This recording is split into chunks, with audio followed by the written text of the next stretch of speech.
Hey, thank you for coming for yet another edition of the PhD ESC Colloquium, ESC PhD Colloquium 2017. Today is very interesting. It's great because none of the speakers are electrical engineers. And what is more, this is the first time we have different talks, which was the idea, right? You know, to get a little bit of, of everything into electrical engineering. So this is going to be interesting. So to start, we're going to have Mahyar Fazlyab. Perfect. Thank you. He got his bachelor's and master's at Sharif University in Tehran, yes. Iran. Since 2013, he's been here doing his PhD at Penn. He works on many things, especially in optimization and control of dynamical systems, which is actually what he's going to talk about today, a little bit yes. on the frontier of robust control yes. and optimization. So please. Thank you so much for the introduction. So today I'm going to talk about a new perspective about the analysis of optimization algorithms using tools from robust control theory, in particular integral quadratic constraints. And this is a joint work with Alejandro Ribeiro, Manfred Morari, and Victor Preciado, my advisor. Okay, so we start with the analysis of optimization algorithms. So we are given an optimization problem. We are trying to minimize an objective function. The problem could be large scale, possibly large scale. And then we have an iterative algorithm that generates a sequence of points, x0, x1, x2, that hopefully converges to one of the optimal solutions of this problem. And now we want to analyze the performance of this algorithm. So in worst case performance, we mean that we don't work with specific instance of the objective function. We don't, although we know the objective function, we don't work with specific instance of the objective function, but rather we assume that we have some partial information about the objective function. For instance, we know that the objective function is convex, it has Lipschitz gradient, etc. Or in a more abstract way, we assume that the function belongs to a functional class. And then we want to analyze the performance of this algorithm against all of these functions in this class. So the first task is to show asymptotic convergence, just to show that the algorithm converges asymptotically as we do infinite number of iterations. But typically, this is not enough in the context of optimization algorithms. We would like to provide a performance guarantee, meaning that we would like to show how fast this algorithm converges to the optimal solution. So if we have my suboptimality at current iteration k, I would like to bound it with some rk, that this rk is the rate of convergence going to 0 for all the functions in this functional class that I'm considering. And more importantly, we would like to find, ideally, the fastest convergence rate for all of the functions in this class. So these are the three tasks that we do in worst case performance analysis of optimization algorithms. So a short primer on first order algorithms. So first order algorithms are those which use only information about the first derivative of the objective function, as we know. The simplest method is the gradient method. So the current iterate, we have the current iterate xk. We move in the negative direction of the gradient, and we find the next iterate. And let's start with an illustrative example. Here, these ellipsoids are the contours of the objective function that I'm minimizing. And I start from this point. I fix the number of iterations. And I start doing gradient descent. And for a fixed number of iterations, for example, I get this close to the optimal solution. Now let's talk about heavy ball method. So it was introduced in 1950s, I think, by Polyak, which introduces, so the heavy ball method introduces a momentum to the dynamics. So in order to find the next iterate, we need to know xk as well as the previous iterate xk minus 1. So by incorporating this momentum as well as this constant here, or it can change with iteration number, we actually can filter out those oscillations, and with the exactly same number of iterations as the gradient descent, we see that we get closer to the optimal solution. So with the same complexity, heavy ball converges to a more accurate solution. But okay, now let's start. I increase this coefficient beta k a little bit. It's constant, but I increase it. We see that by increasing the momentum constant, I can eventually hit the optimal point with the same number of iterations. But if you go crazy, if we increase beta after threshold, we get instability, of course. The problem with heavy ball method is that it's not globally convergent for all functions, meaning that you can find convex functions, you can find counter examples that heavy ball method diverges. In order to overcome this issue, Nesterov in 1983 came up with a modification of heavy ball method. You see that they are very similar, but in Nesterov's method, we evaluate the gradient at a different point other than xk. So the only difference is the evaluation of the gradient at a different point. And with this modification, Nesterov achieved the same performance, almost the same performance as heavy ball method, but it is globally convergent for convex functions. Okay, that was about first order methods. Now, why do we care about convergence of analysis of algorithms for convergence analysis? So I give you an example. Suppose that I'm minimizing an objective function. I'm using gradient descent. And I make some assumptions about the problem. For example, assume that f is strongly convex with Lipschitz gradient. I take the assumptions, I take the algorithm, and I perform some convergence analysis, and I find the worst case performance of this algorithm based on the assumptions that I have. So for example, for these assumptions that I have, and for gradient descent, we already know that the convergence is exponential, meaning that the suboptimality decreases as a geometric function of k. So it's a constant raised to the power of k. So as k goes to infinity, this rate goes to 0 exponentially fast. So why do we care about this? If we can find this convergence rate, then we can go back and tune the algorithm. For example, I can ask the question, for what ranges of the step size we can obtain the fastest convergence rate? Meaning that this constant here, which is raised to k, for what value of the step size, this is minimized. Because the smaller this constant, the faster the convergence rate. So the main message is that the convergence analysis is an important step in the design and tuning of algorithms.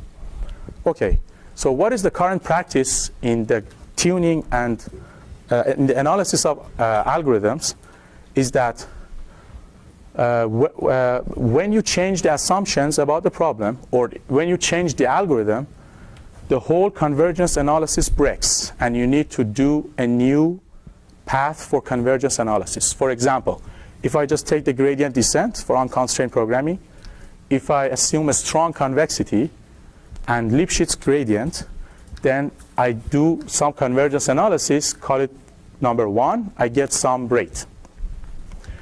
And then if I just remove the strong convexity part, I just say it's convex, then the whole convergence analysis changes, and I get sublinear convergence, meaning that the convergence rate is 1 proportional to 1 over k.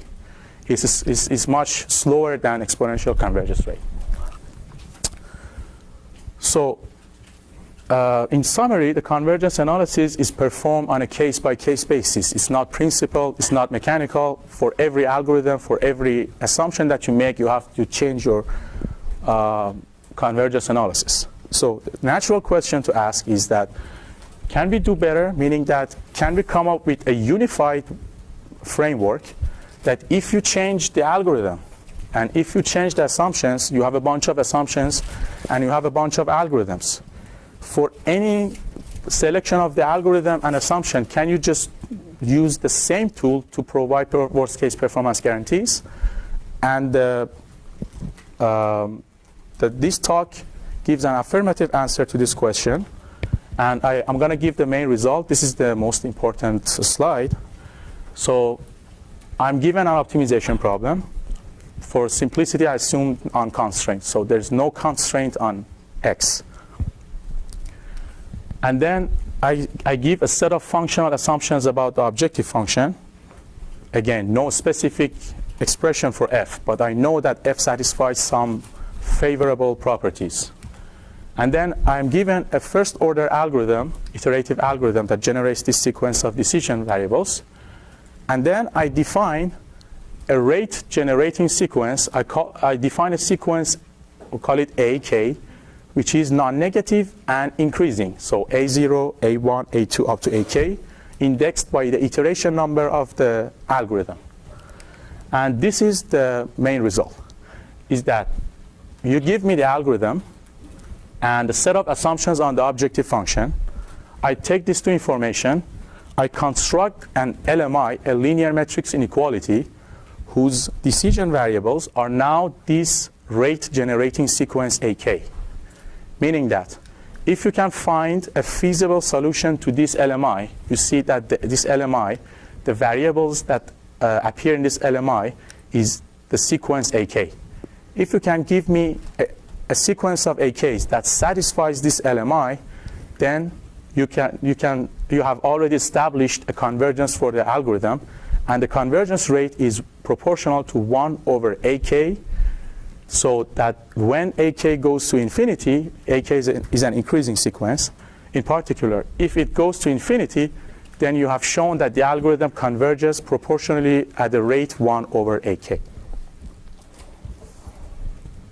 So now, in this framework, if you just change the first order, the algorithm, for example, if you go from gradient descent to Nesterov, if you go to heavy ball, or if you just change the assumptions, you go from strong convexity to convexity, or if you remove the differentiability properties, all I need to do is just to update these matrices, data matrices that I know. I update these matrices and I solve the LMI again. So meaning that you don't have to start a new path for the proof of convergence. You just need to resolve this LMI. Okay. So what problems fit in this framework? So unconstrained problems, unconstrained smooth programming, there's no constraint, the objective function is smooth. And composite programming, I don't get into the details, but just a little introduction that composite programming means the objective function is a sum of two components. The first component is differentiable and the second is not. One of the first examples that came into mind is L1 regularized least square problem, for example. The first component is just the least squares error, and the second component is a regularization for promoting sparsity. But anyways, we don't care about this problem now, but this is a composite problem. And the second example, which is very important, is constraint programming. And when you have constraint programming, you can show that you can write it as a composite programming. So you can cover a large class of problems in this framework. And from now on, I'm going only to consider the unconstrained smooth programming just to develop the framework. And then if we have time, I will go over the other cases. Any questions? How much more complicated is it to do the other cases? Do the M change a lot? Yes, they do change. Yes. But for unconstrained, you can go beyond convexity. Okay. But for constraint, you're still restricted to convex, for example. Okay. The first step is to find a unified way to represent algorithms, and that's dynamical systems. Is that we are given a first order optimization algorithm generating a sequence of points, and it turns out that for many of these algorithms, I just call them gradient, heavy ball, Nesterov, ADMM, or method of multipliers, proximal algorithms, and many other algorithms, they have a common structure. And the structure is in this figure. It's a linear system in interconnection, in feedback interconnection with a nonlinearity. So the linear part represents your algorithm. For example, if you change your algorithm from gradient descent to Nesterov, all that change is these matrices A, B, C that is inside the linear part. And this nonlinear part is the part that is representative of your objective function. if you change your objective function, this block changes. Regarding your question, for example, if we move from unconstrained to constrained programmable composite, this phi changes. Okay, so this is the structure of the several first-order algorithms, and the equations are here. So the first equation represents the internal dynamics of the linear part. We have an internal state, we call it CK, linear system, and then we have an output YK, which is a combination of the internal states. It passes through this feedback nonlinearity, and it generates this feedback input U. So UK is a phi of YK. And then we have another output, XK, which are the main iterations of the algorithm that I'm going to analyze. For the problem that I'm considering, unconstrained smooth programming, this nonlinearity is the gradient of the objective function. Now let's see how we can handle this nonlinearity.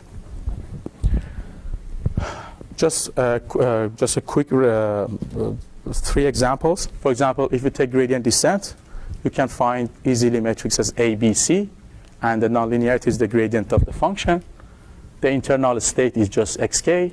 Now let's take Nesterov's accelerated method with momentum. Remember that there is some momentum term, and then you can find a new set of matrices A, B, C, and a new internal state, which is a stacked vector of the last 2 iterations.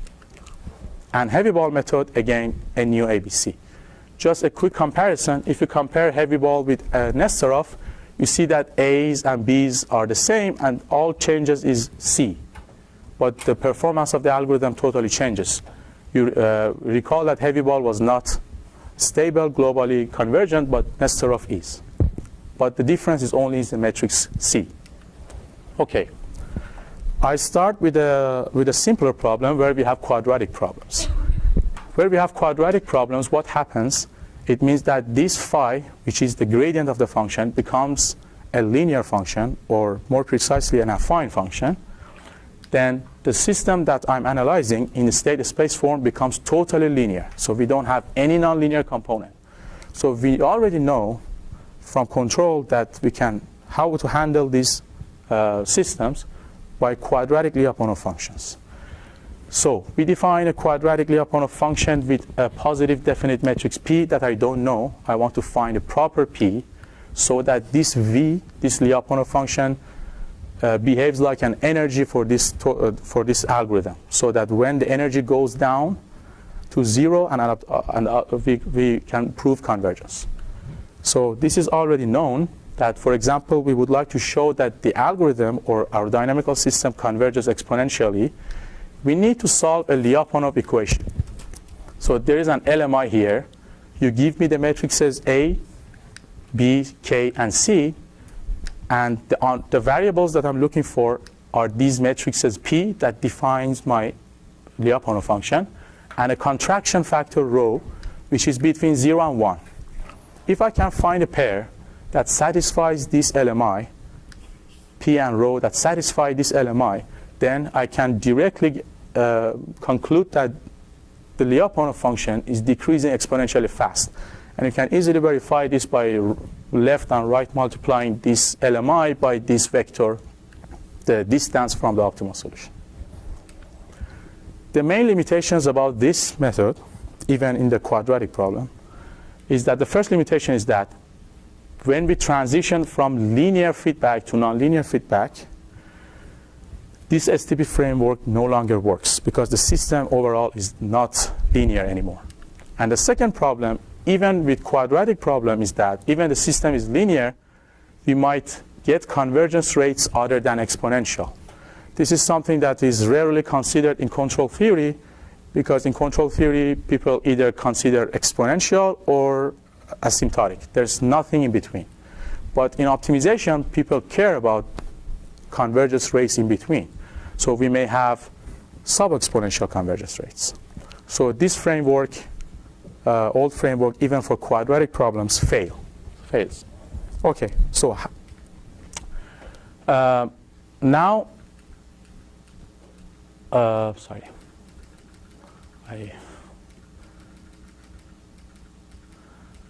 Okay. Okay, so now we would like to, so we modeled the algorithm, the matrices A, B, C. Now we would like to model the nonlinearity. There are various representations. The representations that we use for this talk is the integral quadratic constraints, which is a method in robust control. I cannot get into the details because I'm running out of time. But suppose that you can, for this map, nonlinear map, is in such a way that you can, that the input-output pairs of this nonlinear map is constrained in this way. For example, suppose that phi is Lipschitz. If phi is Lipschitz, if I just write down the definition of Lipschitz continuity, I can find an equivalent representation of Lipschitz continuity in this form that is favorable for me, a quadratic constraint. Another example is incrementally passive components or monotone nonlinearities in the context of optimization, that if your map satisfies this inequality, it is called a passive element. And you can equivalently represent this property with another quadratic constraints. So you see that we can represent different functional properties with these quadratic constraints. So these are very powerful tools for unifying the functional properties. Now we would like to find the quadratic constraints for our case where the nonlinearity is the gradient. And now I restrict myself to class of strongly convex functions with gradient, Lipschitz gradient. And here's the definition. A strongly convex Lipschitz gradient satisfies these two inequalities. And then Nesterov has shown that these inequalities, by manipulating these inequalities, you can get this constraint on the gradient function, and this is all you need to know for proof of convergence of all first-order method. This is a key inequality improving the convergence. And then Lessard in 2016 interpreted, that's a nice idea, interpreted this inequality. He said, okay, this is just a quadratic constraints on the gradient function, where this matrix Q here is defined by the properties of the function, the constants MF and LF. Okay, now the main idea of IQC is in control theory and not only in optimization is that you have this complicated system. All you need to know about the nonlinearity is just the quadratic constraints. Once you can model the nonlinearity with this quadratic constraint, you can throw it away. You can make the system open loop, but you still preserve that information that you have from the nonlinearity. Now this simplified system is amenable to STP. Remember, like quadratic programmings for linear systems? Okay, so I have this simplified system. And another important ingredient of this framework is the Lyapunov function that we introduce. So the Lyapunov function is composed of two parts. The second part is quadratic as before, but I introduce more degree of freedom. I let P change with K or constant or whatever. But we don't lose anything if we just index P with K. And the second component is suboptimality that I want to characterize. And you see there are two terms here that I want to determine. The matrix PK, and you remember the rate generating sequence A0, A1, up to AK. I just put this rate generating sequence here. I scale my suboptimality with that sequence. So this is my Lyapunov function. Why?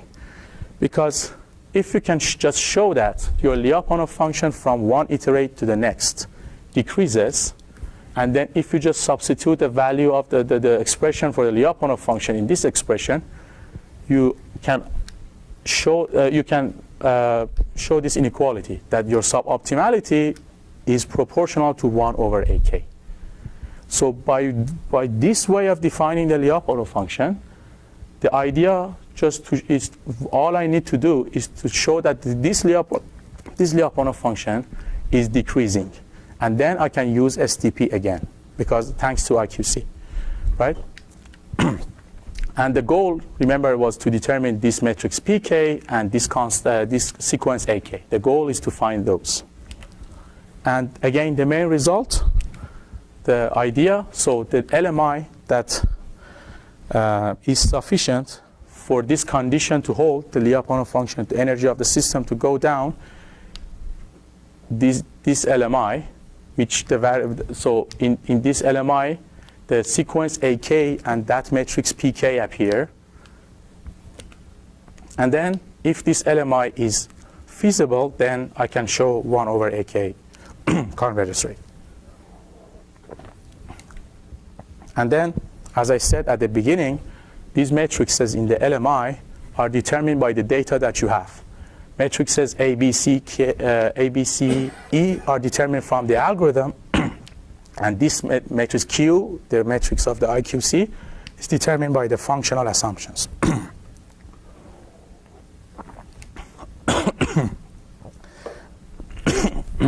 So, sorry, so ideally we are looking for the fastest growing sequence AK. Because the faster AK grows, we get faster convergence rate. So we would like to maximize AK plus 1 subject to this stability constraint. And interestingly, if we solve this STB problem, the optimality condition determines a difference equation on AK. So that if you solve this difference equation, you already get a convergence rate. So to close the talk, I just do 2 quick case studies. The gradient method, you give me the assumptions, for example, strongly convex functions with gradient, with Lipschitz gradient. I obtain a 2 by 2 LMI. So it doesn't matter whether the problem is high dimensional, large scale, whatever. The LMI is 2 by 2. So you can solve this by hand. It's a parametric LMI. And for example, when the strong convexity is positive, means the problem is strongly convex, you get a convergence rate exponential by solving this LMI. And when you set MF equal to 0, you don't have to do anything. Just set MF equal to 0 and solve it again. You get 1 over K, which is known for sublinear convergence. And the second case study and last is the Nesterov method. Again, we repeat the same thing. I just change the matrices ABC, and then I solve a 3 by 3 LMI. I didn't write down the LMI here, but again, you can repeat this analysis and obtain linear and sublinear, actually, 1 over K squared, faster than sublinear for weakly convex functions. And the final remarks is that we can go beyond convex problems. We can consider 2 classes of functions that has been recently introduced: quasi-strongly convex by Nesterov and quasi-weakly convex functions. We can, as I said, we can consider composite problems, and also we can analyze continuous time problems. For example, this ODE by Sue, who presented yesterday, Boyd and Candace. They found that the Nesterov's method is a special discretization of this ODE. We can cover all of this, and these are the related work. If you're interested to read more about this, check out these 2 papers. The first paper has been submitted for review, but the second paper has been accepted for a conference. And there are other related works to this IQC in the context of optimization. And that's it. Thank you.